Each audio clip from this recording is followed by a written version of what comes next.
გასული კვირით მიწურულს წინამძღვრის ისტორიულ მამულში ქართული საფინანსო სექტორისთვის პრეცედენტი შეიქმნა Silk Road ჯგუფმა 400 მილიონი დოლარის ევრობონდი განათავსა, რაც საქართველოს კერძო სექტორის ისტორიაში ყველაზე დიდი მოცულობის კორპორაციული ობლიგაციაა. ახალი ფასიანი ქაღალდი 5 წლიანი ბადიანობის იქნება და მასზე Silk Road ჯგუფი ინვესტორებს 7.5% კუპონის განაკვეთს გადაუხდის. ცხადია, ასეთი მასშტაბისა და მნიშვნელობის მოვლენას BMG-ს არ გამოკლებია. ბევრი მოგიყევით და სხვადასხვა ფორმით და რაკურსით კიდევ არაერთხელ კი ამბობთ. ამ თემის შესახებ ამჯერად კი ლიკა მეკუთვნიშვილი უნდა შემოგვერთდეს საქმე დილაში, რომელიც პირადად გაესაუბრა Silk Road ჯგუფის დამფუძნებელს და ძალიან საინტერესო სიახლეებიც წამოიყოლა მისგან იმ ახალი პროექტების თვალსაზრისით, რომელთაც ჰოლდინგი მათ შორის ამ მოზიდული კაპიტალით განახორციელებს. ლიკა დილამშვიდობისა, მოგესალმებით და გისმით. დილამშვიდობის. პირველ რიგად გეტყვით, რომ Silk Road ჯგუფის მიერ გამოშვებული ობლიგაცია 2024 წლის შემდეგ ქვეყნის პირველი საერთაშორისო ემისია, რამაც პრაქტიკულად ქართველი მსახიობებისთვის საერთაშორისო ბაზარზე წვდომა აღადგინა. უნდა აღინიშნოს იცით, რომ ობლიგაციაზე მოთხოვნა ემისიის მოცულობას სამჯერ გადააჭარბა და $1.3 მილიონ მიაღწია, რადგან Silk Road ჯგუფის ობლიგაციები დოლარში არის დენომინირებული, მათი შემოსავლიანობა და სარგებელი ამერიკის დოლარში გამოშვებული ყველაზე უსაფრთხო აქტივს ამერიკის სახაზინო ობლიგაციებს ედარება. განთავსების მომენტში სახაზინო ობლიგაციების სარგებელი იყო 3.6%. Silk Road ჯგუფის ობლიგაციების კუპონის განაკვეთი საბოლოოდ 7.5%-ით განისაზღვრა, რაც ნიშნავს, რომ სპრედმა, ანუ ინვესტორების მიერ დაწესებულმა რისკის პრემიამ დაახლოებით 3.9% პუნქტი შეადგინა. ასეთი დაბალი მაჩვენებელი ცალსახად პრეცედენტია ქართული კომპანიისთვის, რაც ნიშნავს, რომ ინვესტორებმა Silk Road ჯგუფის მიმართ დაბალი რისკი და მაღალი ნდობა დააფიქსირეს. საგულისხმოა იცის, რომ ამ განთავსებაში პროცესი ისეთმა საერთაშორისო ინვესტორებმა და კომპანიებმა მართეს, როგორებიც არის JP Morgan და UBS. ვართ პირველი ჯგუფი, თუ არ ჩავთვლით ბანკებს, კერძო კორპორატიული ჯგუფი, რომელმაც დამოუკიდებლად მიიღო რეიტინგი, ასეთი მაღალი რეიტინგი, რამაც საშუალება მოგცა, რომ აგვეწია ემხელა თანხა ესე დაბალ პროცენტში. აქედან გამომდინარე, თუ ეს ჩვენ გამოგვივიდა, ეს უკვე ესე ვთქვათ, როგორც ყინულჭრელი შეგიძლია შეხედო, იმიტომ რომ ეს სხვა კომპანიებსაც გამოუვათ. ეს ნდობა, რაც გამოგვიცხადა საერთაშორისო ინვესტორებმა და ესენი არიან უდიდესი ინვესტორები მსოფლიოში, ამერიკაში, ბრიტანეთში, შვეიცარიაში, საერთაშორისო საქართველოშიც და აი ეს დიდი ნდობა არის მნიშვნელოვანი, როგორც მარტო ჩვენი ჯგუფისთვის კი არა, ჩვენი ეკონომიკისთვის. Silk-net-ის არსებული ობლიგაციების რეფინანსირება ბანკებისა და ადგილობრივი დავალიანების დაფარვა დეველოპმენტისა და ინფრასტრუქტურის მიმართულებით მსხვილ პროექტებში ინვესტირება. ეს არასრული ჩამონათვალია იმ პროექტების, რომლისკენაც Silk Road ჯგუფის მიერ საერთაშორისო ბაზრებიდან მოზიდული კაპიტალი ინვესტირდება. გიორგი რამიშვილის განმარტებით, თანხის გარკვეული ნაწილი ჰოლდინგის ფლაგმან კომპანია Silk-net-ს მოხმარდება, როგორც 5G ქსელის განვითარებას, ისე Silk-net-ის ციფრული ეკოსისტემის შექმნასა და გაძლიერებას. კაიხანის დაწყებული გვაქვს ეს პროცესი, თქვა Silk-net ცენტრიკ ეკოსისტემის შექმნა და გაძლიერება.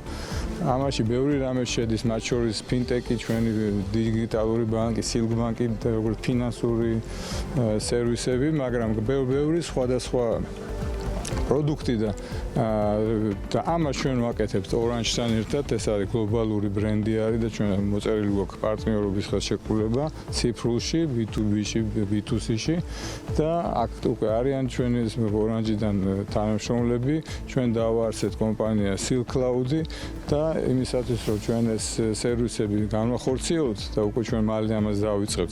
ძალიან ბევრს მუშაობთ ამ მიმართულებით. ამისათვის ჩვენ ასევე ვიწყებთ დატა ცენტრის შენებობას. გიორგი რამიშვილის თქმით, Silk Road ჯგუფი $30 მილიონი ინვესტიციით ქვეყანაში მაღალ ტექნოლოგიური cloud სერვისების მონაცემთა ცენტრს ააშენებს.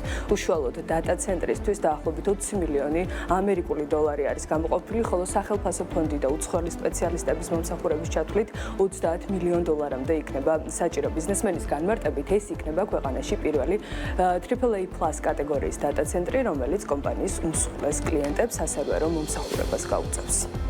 ეს არის უმაღლესი ხარისხის დატა ცენტრი, რომელიც პრინციპში დაახლოებით წელიწად ნახევარში ჩემი გასვლებით უკვე იქნება დამთავრებული და მოემსახურება ჩვენ B2B კლიენტებს დაახლოებით. ჩვენ ესე გონია რომ სადღაც top 200 აბონენტს თუ ვაკეთებთ ესე ვთქვათ connectivity-ში, ანუ ინტერნეტი და ტელეფონის მომსახურებას, ამას უკვე დაემატება ციფრული მომსახურება და უკვე მოხდება end-to-end სერვისი, ანუ თავიდან ბოლომდე შეთავაზება იქნება როგორც ესე ვთქვათ სატელეკომუნიკაციო სერვისები, ასევე ციფრული სერვისები.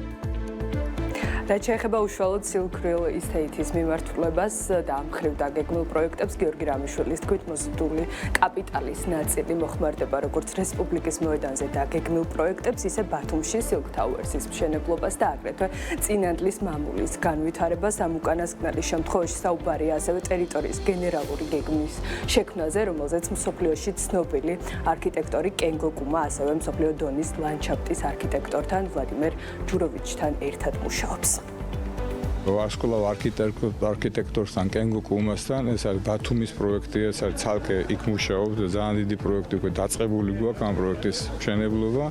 ეს არის სადღაც 600 მილიონზე მეტი, 700 მილიონ ამერიკულ დოლარამდე, მაგრამ წინანდალში კენგო კუმა და მისი არქიტექტურული ბიურო აკეთებს ახლთელ გენგეგმას ამ მამულების პლუს აი ზედა ტერიტორიები, სადაც ვენახები არის და იქ ჩვენ ვაკეთებთ რაც ძალიან მნიშვნელოვანია ახალ საკონცერტო დარბაზს, მესამე საკონცერტო დარბაზი არის, ეს იქნება 1200 კაციანი. წინანდლის მამულში ახალი საკონცერტო დარბაზის მშენებლობა წელს დაიწყება და პროექტის დასრულების შემდეგ, რაც დაახლოებით 1 წლიან პერიოდს უყურებს, მამულის სხვადასხვა სახის ღონისძიებებს მთელი წლის განმავლობაში 4-ვე სეზონზე უმასპინძლებს. ამის მიღმა გენგეგმაზე მუშაობა მოიცავს ძველი პარკის, ბავშვებისთვის გამოყოფილი სივრცის ვენახის ტერიტორიის მიმდებარედ აპარტამენტებისა და სპა ცენტრის მოწყობას, ასევე ტერიტორიაზე კიდევ ერთი 5 ვარსკვლავიანი სასტუმრო აშენდება, რომელსაც კენგო კუმა საკონცერტო დარბაზთან ერთად აპროექტებს. მგონი რომ სადაც 100 ოთახიანი სასტუმრო. ნუ ინვესტიცია ზუსტად რო გითხრათ დაახლოებით ალბათ 20 მილიონი დოლარი დაждდება. მე მგონი რომ გლობალური ბრენდი შევა. იმიტომ რომ აქაც იქნება ცვლილება, ცოტა ხანში გაიგებთ და იქაც იქნება აუცილებლად გლობალური ბრენდი იქნება. და კენგო კუმას პროექტი იქნება. და ბოლოს, რადგან კენგო კუმა ვახსენეთ, აუცილებლად უნდა ვთქვათ ისიც, რომ მსოფლიოში აღიარებული არქიტექტორის Silk-Road ჯგუფის დაკვეთით ასევე იმუშაოს ბაკურიანის განვითარების პროექტზეც, როგორც იცით, ამ წლის აგვისტოში ცნობილი გახდა, რომ Silk-Road ჯგუფმა ბაკურიანში აჭარა ჯგუფის ყოფილი სასტუმრო აზუკე კოხტა ბაკურიანი შეიძინა, რითაც სტუმარ მასპინძლობის სფეროში წლის მთავარი ემენდაი გარიგება შედგა კოხტა ბაკურიანის განვითარების თვალსაზრისითაც Silk-Road ჯგუფი არაერთ სიახლეს გეგმავს, რასაც უკვე მომავალში გაგუზიარებენ. ლიკა, მადლობა. ჩართვისთვის, მიმოხილვისთვის.